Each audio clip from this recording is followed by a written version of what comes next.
उसके लिए आपको कहूँगा कि उसके लिए भरपूर तालियां हो जाए। उसने बहुत अच्छा काम किया इस काम करने में।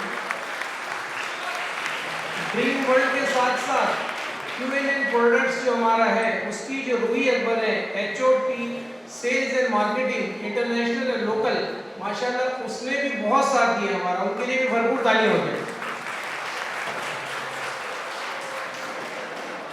अब मैं उस शख्स का तारुफ कराने जा रहा हूँ कि जो कि समझ लें कि ये तारीफें जो है ना एक सूरज को लाइट दिखाने के बराबर है। थोड़ी सी तारीफ मैं कर सकूँगा due to shortage of time. सार्फिन की नुमाइंदगी करते हैं, तंजीम के बानी भी हैं, साबिक सूबाई वजीर ने इन्हें टास्क फोर्स में भी रखा। 50 से ज़्यादा ममालिक में पाकिस्तान को इन्होंने रिप्रेजेंट भी किया है। मुख्तलिफ चैनल्स पे यहाँ अपने इंटरव्यूज़ भी देते हैं, मुख्तलिफ कंट्रीज़ में इन्होंने लीड भी किया है और बेशुमार थाउजेंड्स ऑफ इनको अवार्ड्स मिले हैं, हंड्रेड्स ऑफ गोल्ड मेडल्स मिले हैं। इनकी खिदमत के इतराफ़ में मेरी जब इनसे 2-4 मरतबा मुलाकात हुई तो इन्होंने 1-2 कोट मुझे कहे थे जो मैं आपको सुना दूँ, उसके बाद मैं उनको दावत दूंगा। हम वेलकम करते हैं सीई साहब, हाई एक्सीलेंसी को। एक मरतबा जब मैं इनके साथ बैठा हुआ था तो ज़ाहिर है इनसे सीखने को बहुत कुछ मिलता है, एक्सपीरियंस में भी बढ़े, एज में भी बढ़े और माशाल्लाह हम लोग लाइक माइंडेड भी हैं। आप इनको जब स्टेज पे आएंगे तो देखेंगे हमारी बात नहीं हुई थी कि हम सेम ड्रेसिंग करेंगे, लेकिन माशाल्लाह कलर भी हम दोनों का एक जैसा ही हो गया है। मैंने इनसे कहा कौकब साहब ज़िंदगी के मुतालिक कुछ कहें, तो कौकब साहब ने कहा कि ज़िंदगी आसान नहीं होती, ज़िंदगी को आसान बनाना पड़ता है। कुछ दुआ करके, कुछ सब्र करके, कुछ माफ़ करके और कुछ नज़रअंदाज करके। मैंने कहा मुसीबतों के मुतालिक आपकी क्या राय है? कहते हैं मुसीबत में कभी मत घबराना, सितारे हमेशा अंधेरों में ही चमकते हैं। और ये अपने मुतालिक और हमने इनके मुतालिक जो कहते हैं कि मैं तो चला था अकेला ही जानिब मंजिल, मैं तो चला था अकेला ही जानिब मंजिल, लोग मिलते गए और कारवां बनता गया। आप सबकी भरपूर तालियों में चेयरमैन कौकब इकबाल।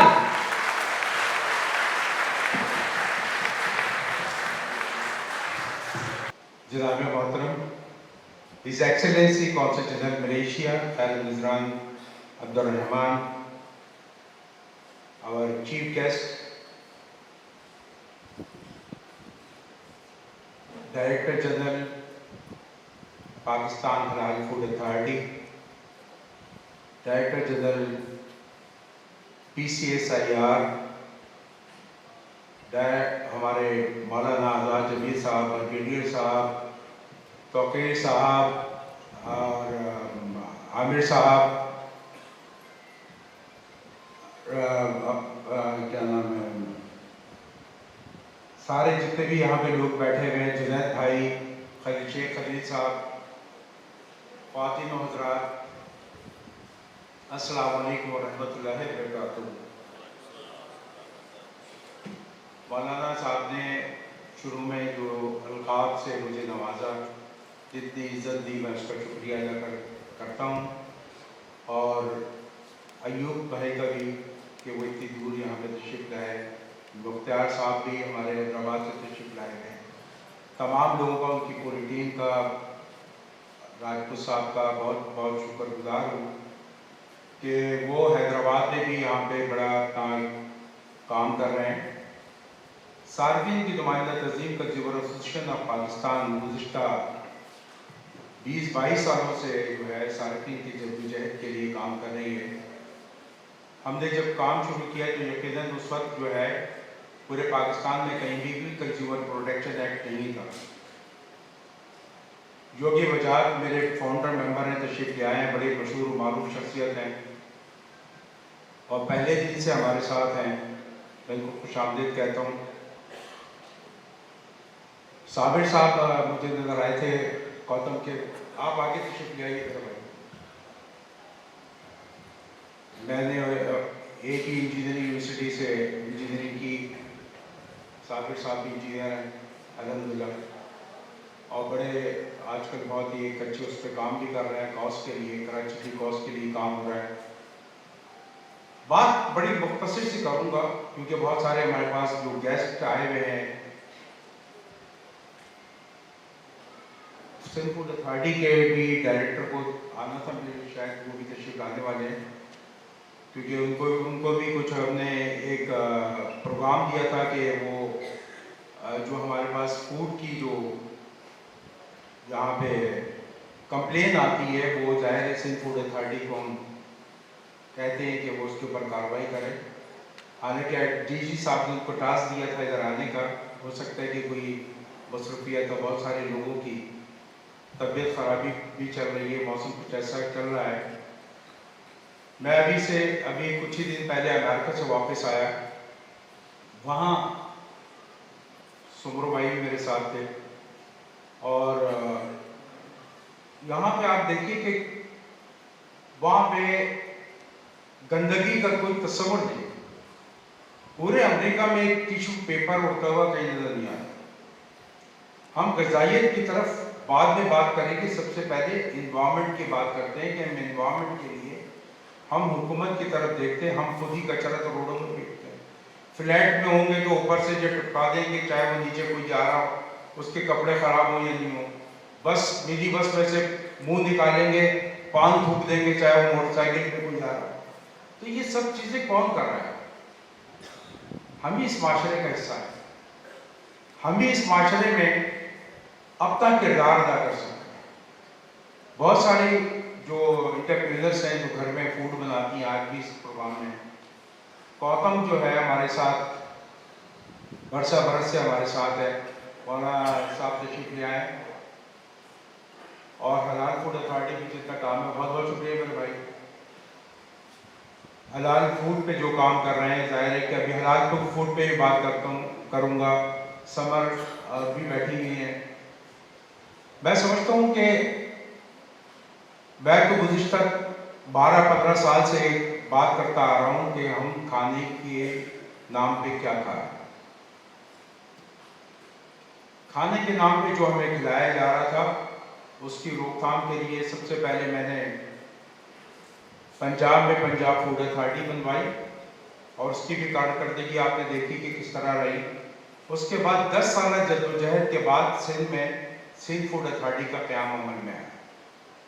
ये मुसलसल जद्दोजहद थी कंज्यूमर एसोसिएशन की, ना सिर्फ मेरी बल्कि मेरी पूरी टीम की, और वो टीम रात दिन कोशिशें करती रही ताकि यहाँ पे जो है वो माहौल बेहतर हो सके। वो लोगों को ग़िज़ाई अशिया के नाम पे, जैसे इन्होंने कहा कि अभी जो आप बर्गर खा रहे हैं या दूसरी और चीज़ें जो इस तरह की खा रहे हैं, उससे आपकी सेहत जो है वो यकीनन आगे जाके उससे इफेक्ट होता है।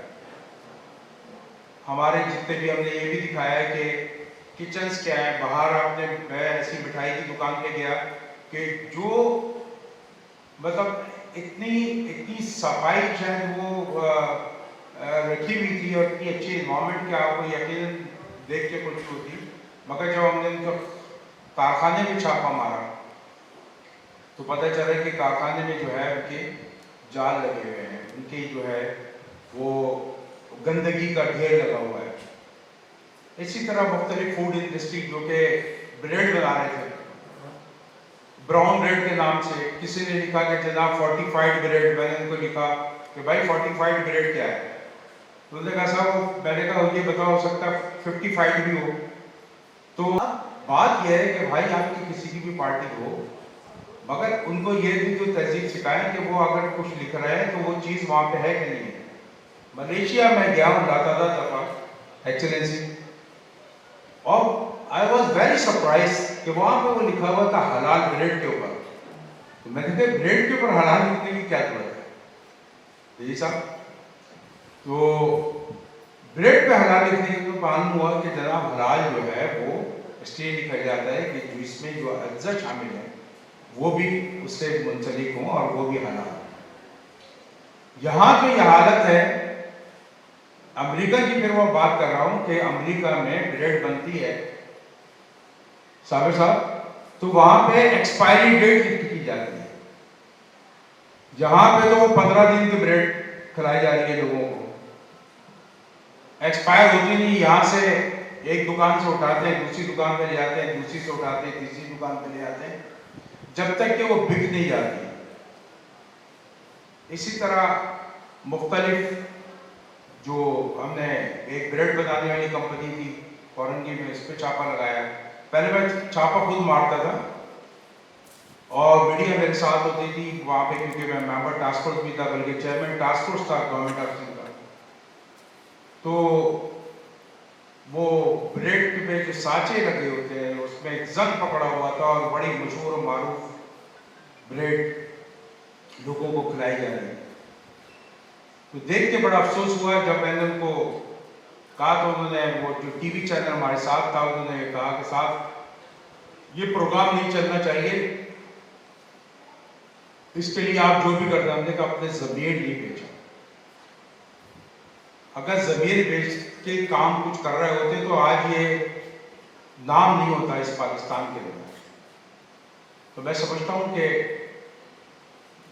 जैसे मौलाना साहब ने कहा कि काम करोगे तो नाम होगा और नाम से काम नहीं होता। सबसे पहले बिग वर्ल्ड का, फिर QNN का और हबीब ऑयल का, और तमाम जितने भी हमारे साथ हैं पार्टनर्स हैं, दिलपसंद का, टी फिनिश का और वाइटल टी का, नेस्ले का, सबका मैं शुक्रिया अदा करता हूँ कि उन्होंने इस प्रोग्राम को बेहतर बनाने के लिए हमारे साथ ताउन किया और उम्मीद है कि आइंदा भी वो काम करेंगे। और आखिर में मेरे साथ एक पुरजोर नारा, पाकिस्तान जिंदाबाद।